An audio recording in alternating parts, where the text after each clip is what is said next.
Industry skills, practical knowledge, real-world impact. This is Simple Gyan. Here is a question. If every operator stepped away for 1 minute, how would a modern factory still know when to start a pump, stop a conveyor, reject a defective part, or shut a machine down? The surprising answer is that the factory is continuously feeling its own condition through sensors. A sensor does not control a factory alone. But when a sensor is connected to a controller and an actuator, it creates a feedback loop that can make fast, repeatable decisions. In this video, we will follow one signal from a physical process all the way to a machine action. Here is the first surprise. In a common industrial 4 to 20 mA current loop, 4 mA usually represents a valid process 0, while 20 mA represents full scale. So what does 0 mA mean? Usually, it means the circuit has failed. Perhaps a wire is broken or power is lost. Imagine a pressure transmitter scaled from 0 to 10 bar.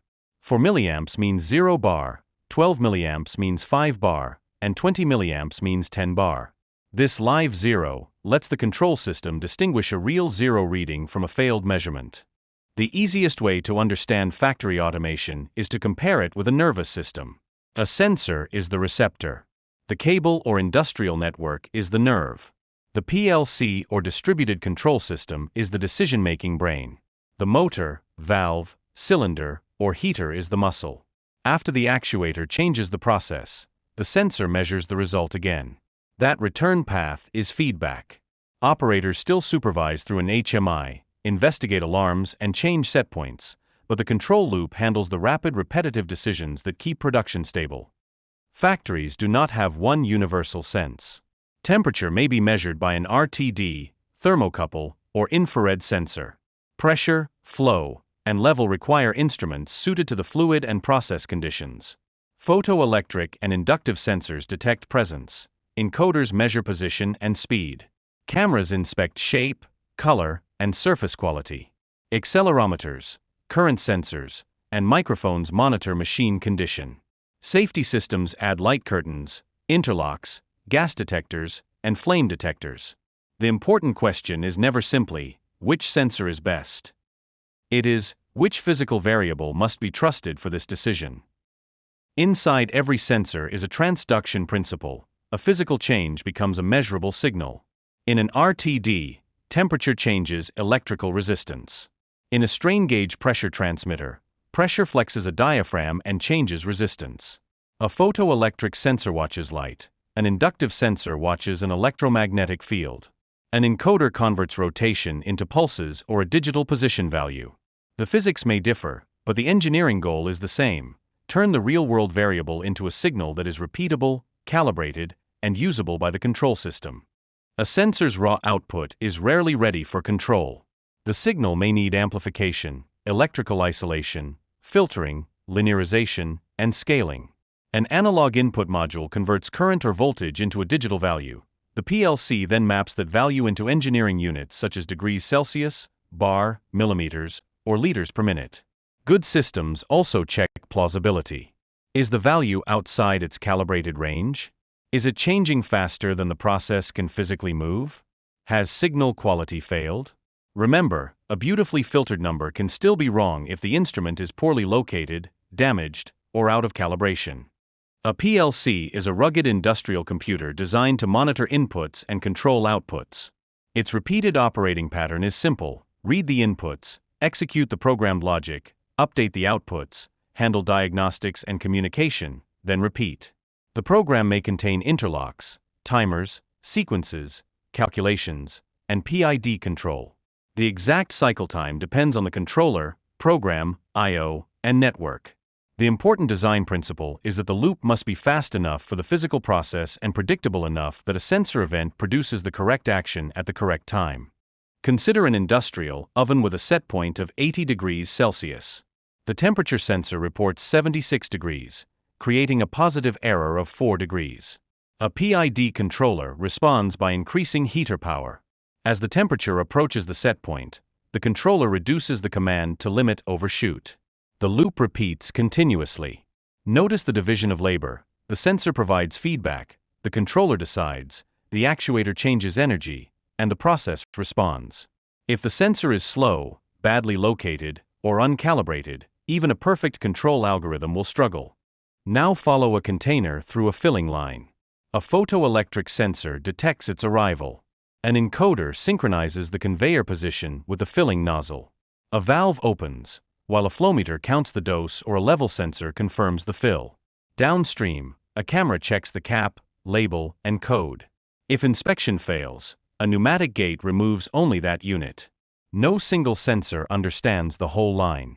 The control program combines timed sensor events into a sequence.